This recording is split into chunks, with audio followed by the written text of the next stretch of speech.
Hydrogen സ്വയം കത്തുന്ന ഒരു വാതകമാണ്, ഓക്സിജൻ കത്താൻ സഹായിക്കുന്ന ഒരു വാതകം.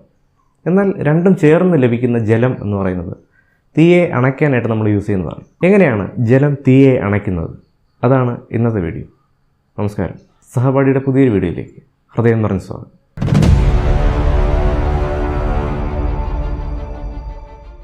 ഒരു വസ്തു കത്തുന്ന സമയത്ത് അന്തരീക്ഷത്തിൽ ഓക്സിജനുമായി റിയാക്ട് ചെയ്ത് അതിൻ്റെ ഓക്സൈഡുകൾ ഉണ്ടാകും.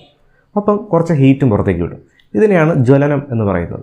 ജ്വലനം കണ്ടിന്യൂസ് ആയിട്ട് നടന്നുകൊണ്ടിരിക്കണമെങ്കിൽ 3 കാര്യങ്ങൾ അത്യാവശ്യമാണ്. ഒന്നെന്ന് പറയുന്നത് ഫ്യുവൽ, അതായത് ഏത് വസ്തുവാണോ കത്തുന്നത് ആ വസ്തുവിനെയാണ് നമ്മൾ ഇന്ധനമായിട്ട് നമ്മൾ അവിടെ യൂസ് ചെയ്യുന്നത്. രണ്ടാമത്തെ ഘടകം എന്ന് പറയുന്നത് ഹീറ്റ് സോഴ്സാണ്, അതായത് കണ്ടിന്യൂസ് ആയിട്ട് കത്തുന്ന വസ്തുവിലേക്ക് ചൂട് സപ്ലൈ ചെയ്യുന്നൊരു ഘടകം. സാധാരണഗതിയിൽ കത്തുന്ന വസ്തുവിൽ നിന്നുണ്ടാകുന്ന ചൂടും അതിൽ നിന്നുണ്ടാകുന്ന റിയാക്ഷൻസിൻ്റെ ഹീറ്റ് തന്നെയാണ് ഒരു ജ്വലനം കണ്ടിന്യൂസ് ആയിട്ട് നടന്നുകൊണ്ടിരിക്കാനായിട്ട് സഹായിക്കുന്നത്. മൂന്നാമത്തെ ഘടകം എന്ന് പറയുന്നത് ഓക്സിജനാണ്. ഈ കത്തുന്ന ചുറ്റുപാടിൽ ഓക്സിജൻ ഉണ്ടെങ്കിൽ മാത്രമേ കണ്ടിന്യൂസ് ആയിട്ട് ഈ ഓക്സിഡേഷൻ നടന്നിട്ട് ആ എനർജി പുറത്തേക്ക് വിടുകയുള്ളൂ. അപ്പോൾ ഈ 3 കാര്യങ്ങളും, ഫ്യുവൽ, ഹീറ്റ് സോഴ്സ്, ഓക്സിജൻ, ഈ 3 കാര്യങ്ങളുമാണ് ജ്വലനം കണ്ടിന്യൂസ് ആയിട്ട് നടന്നുകൊണ്ടിരിക്കാനായിട്ട് സഹായകമായിട്ടുള്ള ഫാക്ടേഴ്സ് എന്ന് പറയുന്നത്. ഈ 3-ൽ ഏതെങ്കിലും ഒരു ഘടകത്തെ നമ്മൾ ഡിസ്റ്റർബ് ചെയ്ത് കഴിഞ്ഞാൽ ആ ജ്വലനത്തെ നമുക്ക് കംപ്ലീറ്റ് ആയിട്ട് സ്റ്റോപ്പ് ചെയ്യാൻ സാധിക്കും. ഈ 3 ഘടകങ്ങളിൽ പ്രധാനമായും ഹീറ്റ് എന്ന ഘടകത്തെയാണ് നമ്മുടെ ജലം അഫക്റ്റ് ചെയ്യുന്നത്. കത്തിക്കൊണ്ടിരിക്കുന്ന ഒരു വസ്തുവിലേക്ക് വീണ്ടും ചൂട് കിട്ടിക്കൊണ്ടിരുന്നാൽ അത് വീണ്ടും സ്ട്രോങ് ആയി ജ്വലിക്കാൻ തുടങ്ങും. ഈ ജലം ചെയ്യുന്നത് ആ വസ്തുവിൻ്റെ ചുറ്റുപാടിലുള്ള ചൂടിനെ വളരെ പെട്ടെന്ന് ആഗിരണം ചെയ്യുക എന്നുള്ളതാണ്.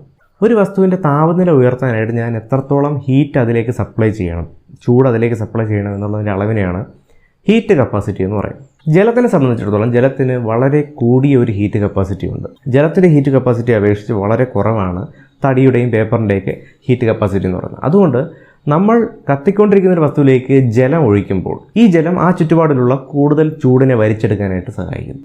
അതായത് കത്തിക്കൊണ്ടിരിക്കുന്ന ഒരു വസ്തുവിലെ ചൂട് മുഴുവൻ അതിലേക്ക് ഒഴിച്ച ഈ ജലം വലിച്ചെടുത്തുകൊണ്ട് അതിൻ്റെ ടെമ്പറേച്ചർ സ്വയം ഉയർത്തുകയും ഈ ഫ്യുവലിൻ്റെ ടെമ്പറേച്ചർ പതിയെ താഴ്ത്തുകയും ചെയ്യുന്നു.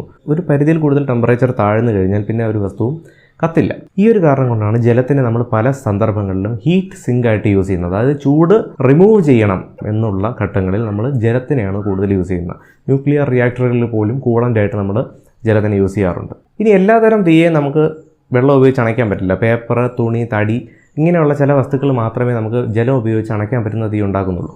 എന്നാൽ ഓയിൽ, പെട്രോൾ, ഡീസൽ, മണ്ണെണ്ണ, ഇങ്ങനെയുള്ള പെട്രോളിയം പ്രോഡക്ട്സും അതുപോലെ തന്നെ ചില കെമിക്കൽസ് കാരണം ഉണ്ടാകുന്ന തീയൊന്നും നമുക്ക് ജലം ഉപയോഗിച്ച് അണയ്ക്കാൻ പറ്റില്ല എന്ന് മാത്രമല്ല, ജലം ഉപയോഗിച്ച് അണയ്ക്കുന്നത് അപകടം ഉണ്ടാക്കുന്നതും കൂടിയാണ്. ഇനി ഒരു ചെറിയ ചോദ്യം, തീ അണയ്ക്കാനായിട്ട് ഏറ്റവും ബെസ്റ്റ് ചൂട് വെള്ളമാണോ തണുത്ത വെള്ളമാണോ?